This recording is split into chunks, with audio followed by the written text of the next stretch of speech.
So now I have to throw for initiative.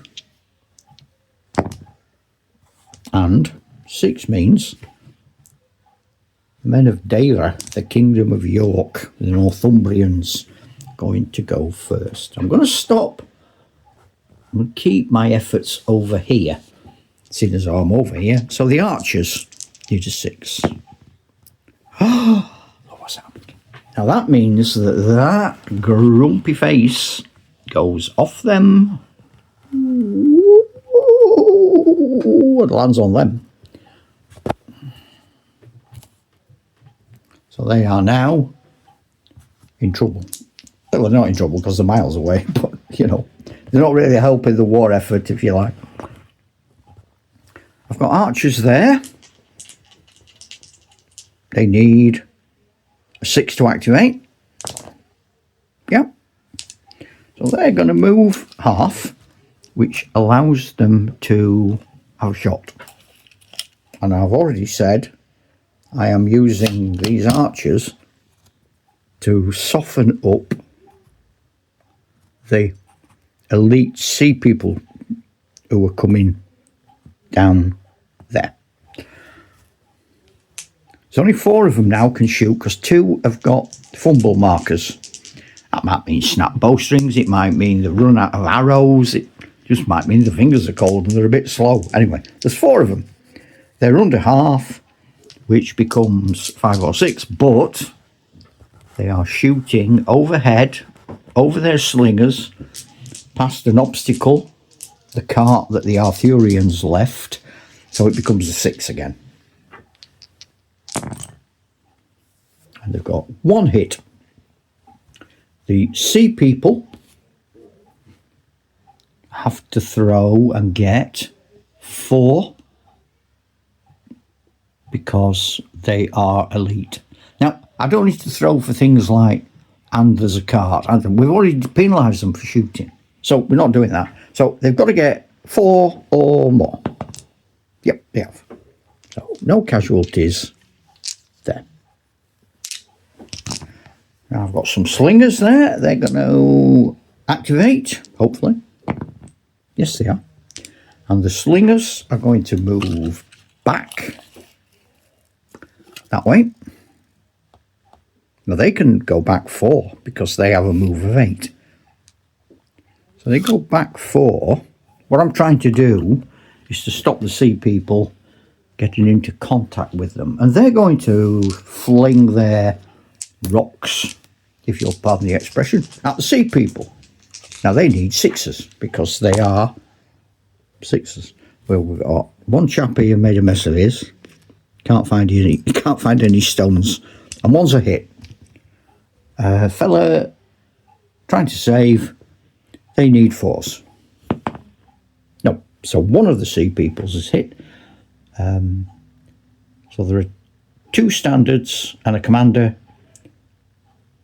That's 3, 6, 8. So in actual fact, there's more likelihood of it being, yeah, there's 3 command figures and 5 soldiers. Let's just make it 50-50. Look at the dice. If it is white, it's 1 of the command figures. No, it's not. It's an ordinary soldier. Yep. Morale, because you always do morale when somebody's injured. They've got 2, 4, 6, 7. They've got 7 figures. They've got to get 7 or less. Skirmishers on the road. Still, I don't want them to get caught. So if they get 6, they're going to activate with a move. Yes, they do. That move is going to be a full move back to here.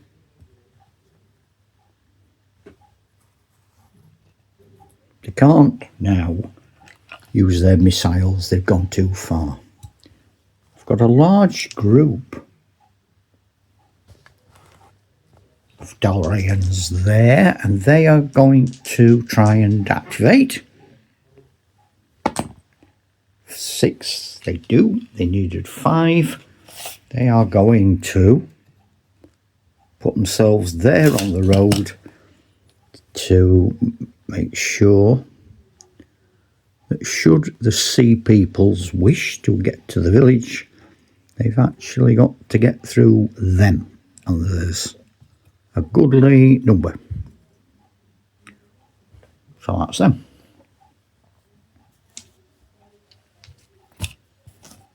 Over there, the elite Dalrayan Guard, if they activate, they can get rid of that green counter. They have to activate to do something, otherwise they just stand there. So they need 4, green makes it 5.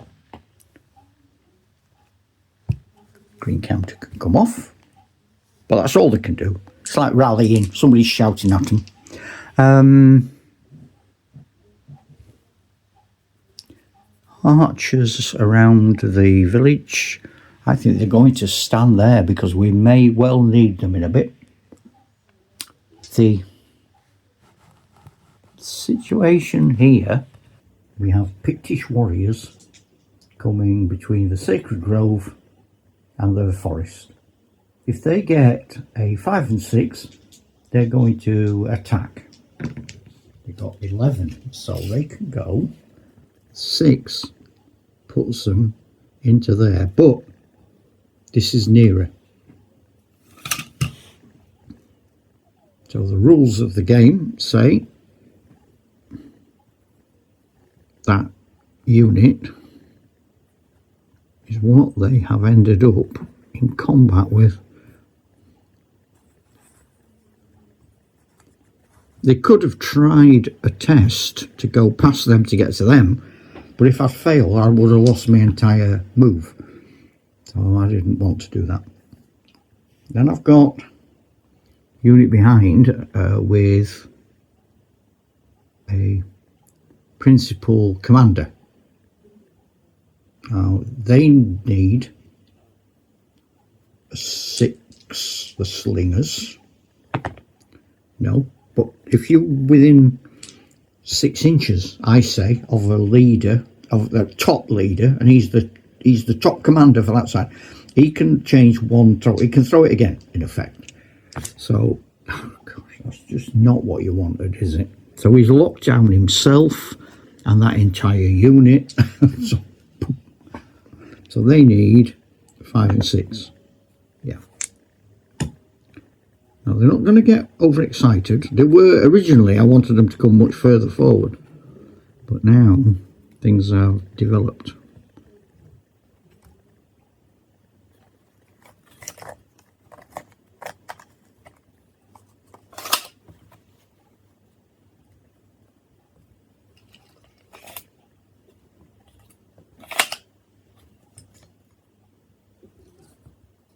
So that concludes the move for the Dalrayans.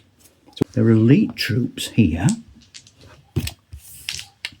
are desperate to try and close with the archers. So I need 4s. 4.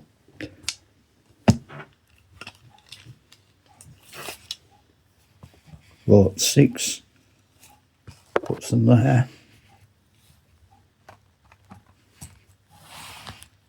I haven't penalised them for going round the cart because it's fluid. They're not in a group. That's the whole point. It's the Dark Ages. Life's not like that. The men on the road are going to power straight down the road into the defenders on the road, needing 5s. Yes. This is a clash of 2 quite substantial forces, the result of which could well decide the battle. Now, this is an interesting development, I think, here, that you might be... I say it's interesting. So there on the floor, we've got the Berserk with his shattered, smashed ankle. But just behind him here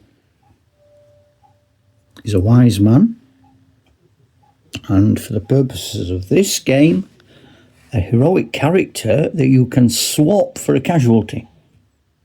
And that heroic character, like almost, I suppose, a Celtic Nordic magic thing can vanish, and he can then stand up. And that's what I'm going to do, because I'd rather have the berserk than the ghost of Christmas present. And that seems a good place to leave the third stage of the battle.